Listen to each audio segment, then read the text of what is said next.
Welcome to English Story Hub. Learn English through fun stories. Improve vocabulary, listening, and speaking skills. Like, subscribe, and keep learning with us. Paper planes. Between us. Leo had always been fascinated by the girl across the street. It wasn't an all-consuming infatuation, not the sort that burned like a storm. It was something quieter, subtler. Every evening after work, as he watered his small collection of plants on his balcony, he would glance up and see her sitting on her balcony with a book. Always reading, always lost in some world beyond their shared cityscape. She never looked up. Or, if she did, it was fleeting, a casual acknowledgement of his existence before her gaze returned to her pages. Leo never worked up the courage to say anything. They were separated by a narrow residential street, and it wasn't exactly easy to strike up a conversation with someone perched on their balcony. Besides, how do you say hello to someone who looks like they belong in another universe? One evening, while folding a receipt into a crude paper plane, a habit he'd picked up to ease his restlessness, an idea sparked. He stared at the folded plane, then at her balcony. Maybe the first question.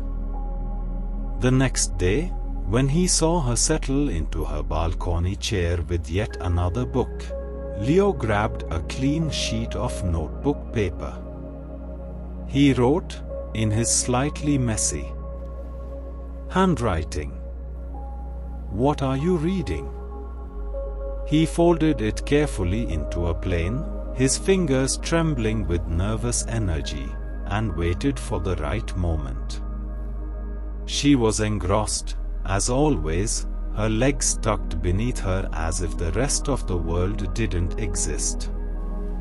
Taking a deep breath, Leo launched the plane across the street. It sailed, miraculously, right onto her balcony, landing near her feet. The girl blinked, startled, then picked it up. For a moment, she looked around, confused. Leo, pretending to adjust his plants, caught her eye and gave an awkward wave. She smiled, small but real. Then she disappeared inside. A minute later, another paper plane came sailing toward him. Pride and Prejudice, it read, in neat, looping script. Ever read it? Leo grinned. He grabbed another piece of paper. I've seen the movie. Does that count?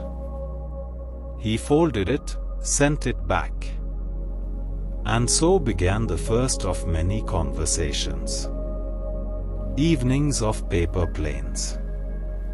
Within days, their balconies were littered with paper planes. Some carried book recommendations, others carried jokes, sketches, or random questions. What's your favorite song? Do you believe in fate? If you could live anywhere, where would it be?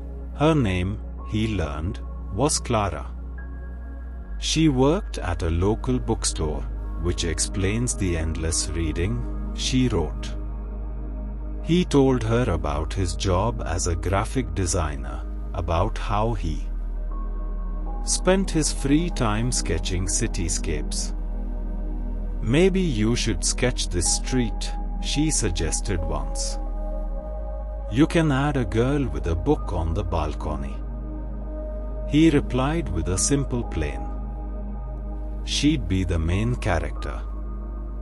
Clara's laughter, soft and bright, carried across the street that evening, and Leo felt something shifted inside him. The dinner question. Weeks passed.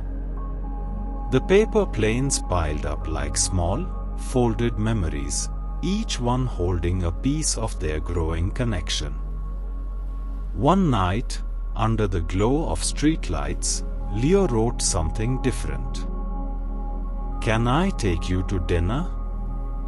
His heart pounded as he launched the plane.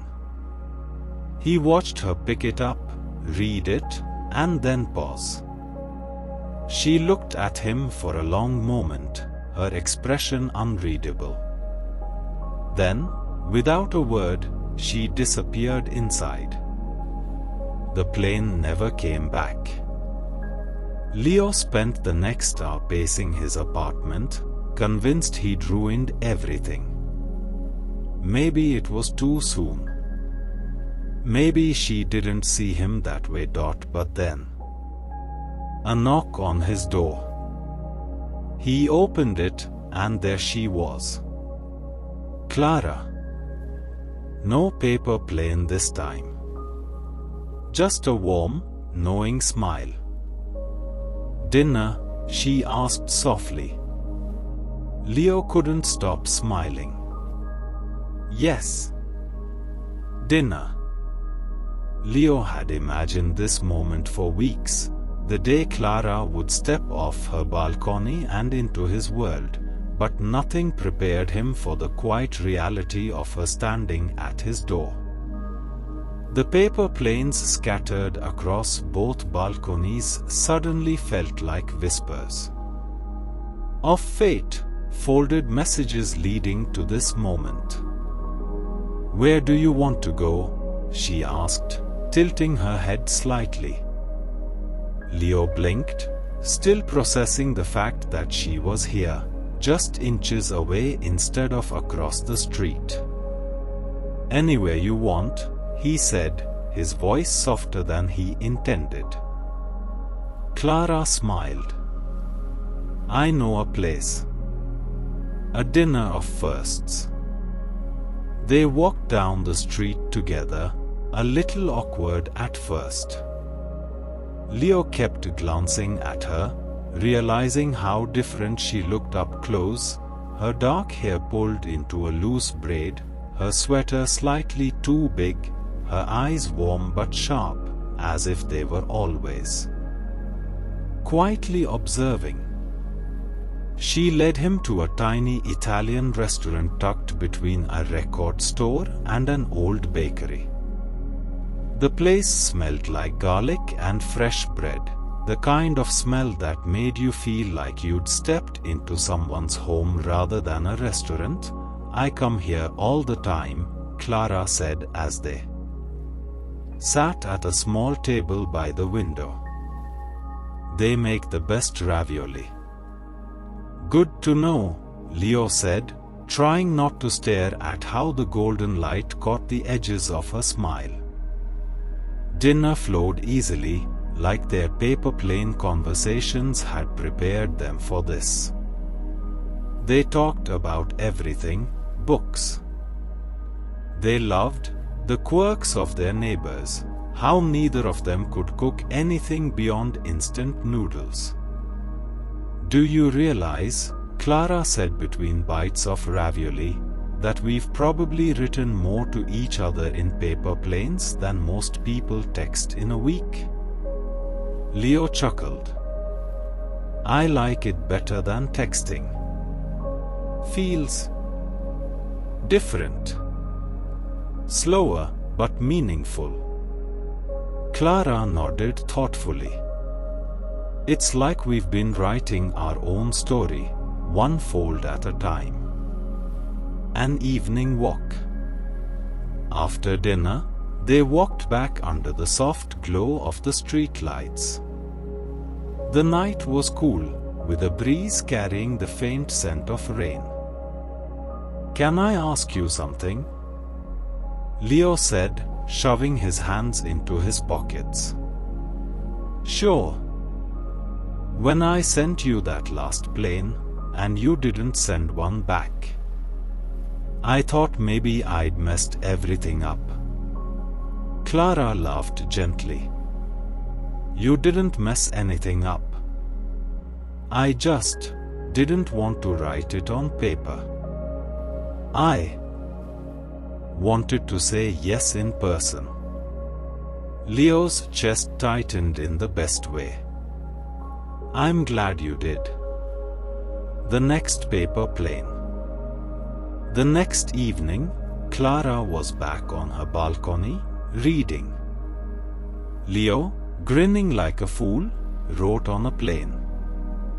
Best first date ever. She sent one back. Next time, desert is on me. From that night, their paper planes took on a new meaning. They weren't just messages, they were memories. They wrote about their days, little jokes, questions about each other's pasts. Leo even started folding smaller planes for fun, sending a fleet across the street. Just to make her laugh. A growing connection. One Saturday afternoon, Leo invited Clara over. It was the first time she'd seen his apartment up close. You have so many sketches, she said, looking at the drawings pinned on his wall, buildings, streetscapes, and even a few portraits. Yeah, Leo said, a little shy. It's how I see the world. I try to capture the moments that feel alive. She paused in front of a sketch of their street, her balcony and his both drawn with perfect care. You drew this? He nodded. Clara turned, smiling. You are better than I imagined. The balcony lights. That night, Leo strung up fairy lights on his balcony. He sent a paper plane across with a single line, "Come outside." Clara stepped onto her balcony and gasped when she saw the soft glow of the lights. For you, Leo called out with a grin. She threw a plane back. Show off. He laughed, knowing he'd never tire of these moments, the quiet exchanges, the laughter carried across the street, the way Clara made everything feel like a page out of a storybook.